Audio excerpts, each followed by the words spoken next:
घन के बारे में थोड़ा थोड़ा आइडिया होना चाहिए। घन में कितना कोना होता है? 8 कोना होता है। कोना की संख्या कितना हो गया? 8। ठीक है। फलक कितना होता है?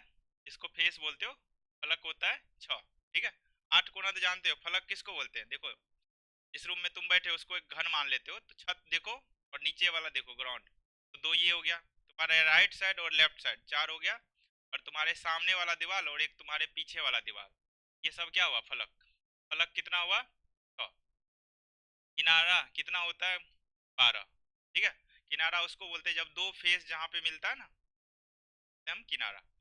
घन का किनारा याद करो, बचपन में पढ़े थे ना, घन के किनारे की लंबाई को ए मानते थे ना, सारा भुजा बराबर होता था। अब देखो ये डायगोनल, डायगोनल को हिंदी में बोलते हैं विकर्ण। ठीक है। विकर्ण दो प्रकार का होता है। ठीक है। एक होता है फेस डायगोनल और दूसरा होता है बॉडी डायगोनल।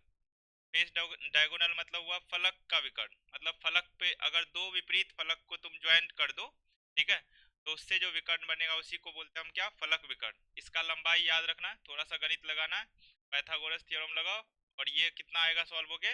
ए रूट। और बॉडी डायगोनल को हिंदी में बोलते हैं पिंड विकर्ण। पिंड विकर्ण में देख लो ये सॉल्व होके कितना आया था? ए रूट 3। ये दो बात है याद रखने वाला, कि फलक विकर्ण होता है ए रूट 2 और पिंड विकर्ण कितना होता है? ए रूट 3। ये दो पॉइंट थोड़ा अभी याद रखो। और कितना कोना, कितना फलक, कितना किनारा, ये भी ध्यान रखना, ये काम पड़ेगा आगे। उसके बाद बताए कि अब योगदान, कोना पर अगर कोई एक अवयवी कण रखा हुआ है तो उसका योगदान कितना याद रखना? 1/8। फलक के केंद्र पर रहेगा तो 1/2। घन के केंद्र पर रहेगा तो 1, और किनारा का होता है 1/4। इसके बाद देखो अवयवी कणों की संख्या निकालना है। ठीक है। अवयवी कणों की संख्या को जेड से सूचित करते हैं। ठीक है। तो आद्य एकक कोष्ठिका में अवयवी कण केवल कहाँ पे होता है? कोना पे। और कोना कितना होता है? 8।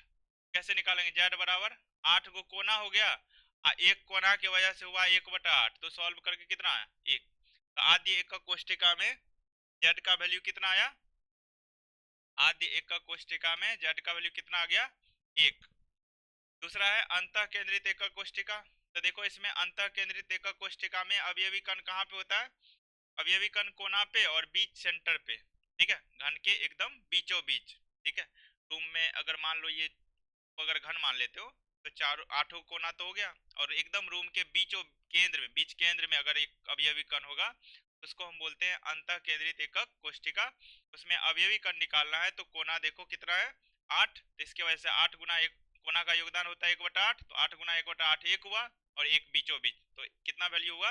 2। अगला है एफसीसी, फलक केंद्रित एकक कोष्ठिका में अवयवी कण कहाँ कहाँ पे होता है? दो जगह पे होगा, फलक के केंद्र पर और कोना पर। कोना होता है 8, तो 8 गुना 1/8, और दो, फलक कितना होता है? 6, तो 6 गुना 1/2, क्योंकि इसका योगदान कितना होता है? 1/2। सॉल्व होके कितना आया? 4। ठीक है। अगला देखो अंत्य केंद्रित। अंत्य केंद्रित में कोना के अतिरिक्त दो विपरीत फलक फिर होगा। ठीक है। अब वो दो विपरीत फलक कोई सा भी हो सकता है, अगर ऊपर वाला लेना है तुमको तो नीचे वाला लेना होगा।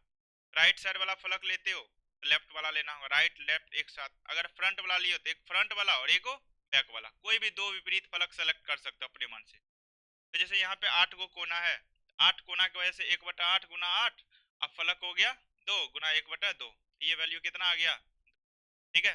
और ये देखो सारा टेबल यहाँ पे एक जगह पे सब इकट्ठा लिख दिया। ठीक है। ये याद रखना, ये बोले एचसीपी आगे हम बताएंगे, अभी नहीं है ये। ठीक है। एक निविड संकुलन टॉपिक आएगा तो वहां पे हम ये समझा देंगे कि ये 6 कैसे होता है। अभी के लिए याद रखना। और ये देखना, इस चीज यहाँ से ऑब्जेक्टिव सवाल बहुत आ जाता है, ध्यान रखना। ठीक है। तो आज के लिए इतना ही रहने देते। Good night.